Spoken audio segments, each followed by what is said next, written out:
Now, hopes of reconciliation are on hold for Iran, with crippling sanctions over its nuclear programme still in place and opposing powers lining up against it. Despite all the smiles and handshakes, the US is renewing its trade restrictions and even considering toughening them.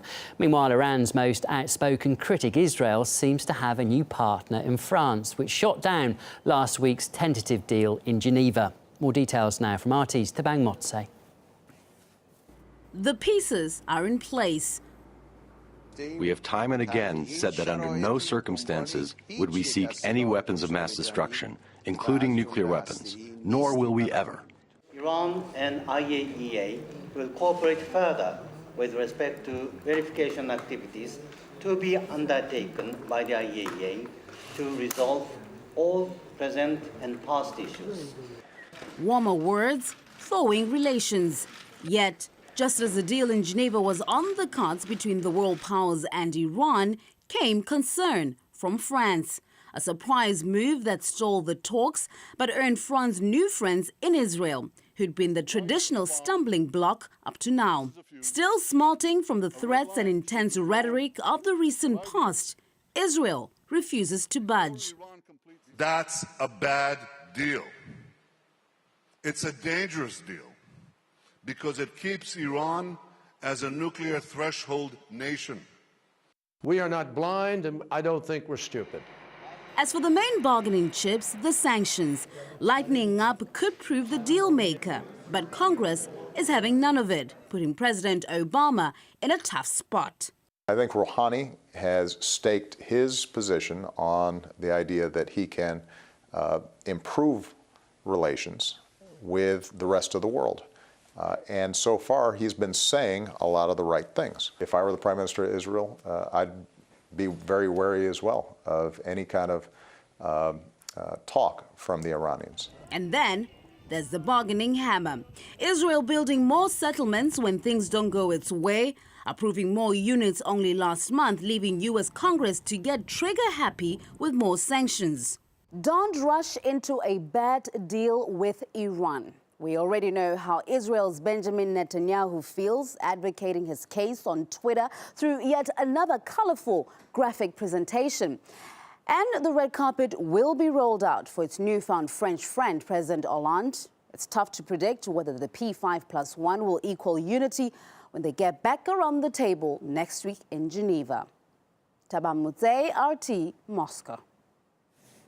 Now, although Israel and Saudi Arabia officially have no diplomatic relations, they're rumoured to be preparing a joint bombing campaign against Iran. The Sunday Times newspaper suggests an attack may take place if a new round of international talks fails to produce a deal rolling back Tehran's nuclear power programme. Israel considers Iran its enemy number one and has long accused the country of working on an atomic bomb, a charge that Iran denies.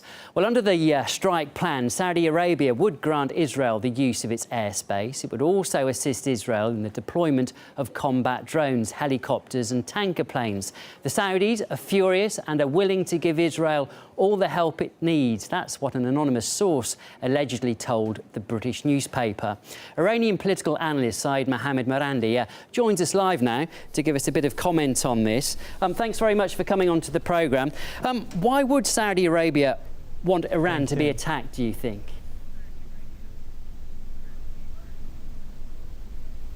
Well, we don't know if these reports are true, but the Saudis and the Israelis are moving closer and closer to one another. However, it's highly unlikely that the Saudis or the Israelis would really want to attack Iran, because at the end of the day, both countries would be losers. They would be seen as aggressors, and obviously the Iranians would retaliate. The Saudis would be very vulnerable. It would create an economic catastrophe for the world, and only the Saudis and the Israelis would be to blame. And the Israelis would, of course, be facing retaliatory attacks from the Iranians. That would mobilize the whole Middle East, especially people on the streets in support of Iran. It would isolate Israel. The Israelis would be the losing side, because if they succeed in destroying a couple of buildings, they would be hit back far harder by the Iranians, and the political implications for Israel would be devastating. So I don't think that people really believe that a strike is anywhere is imminent, or there's even any realistic scenario where the Israelis would carry out an attack. After all, the Americans, with all their firepower, were failed in their attempt to bring about an attack on Syria because world public opinion and American public opinion simply would not accept it.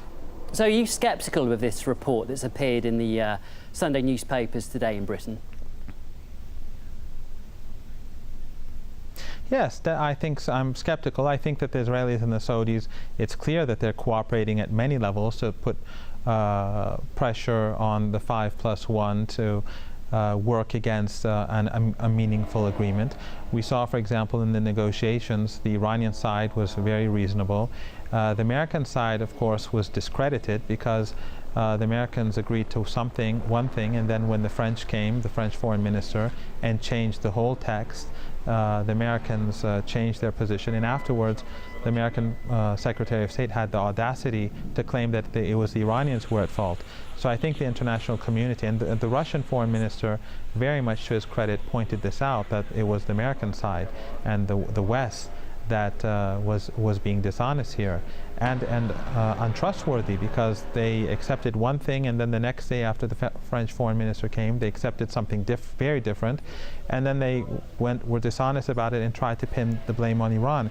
So I think this strengthened Iran's position a great deal, these negotiations. It showed both to the Iranian public and to the international community that the problem never lied with Iran, and it was really the West has been dishonest and that has been trying to deprive the Iranian people of their rights and pursuing illegal sanctions against ordinary Iranians at the same time.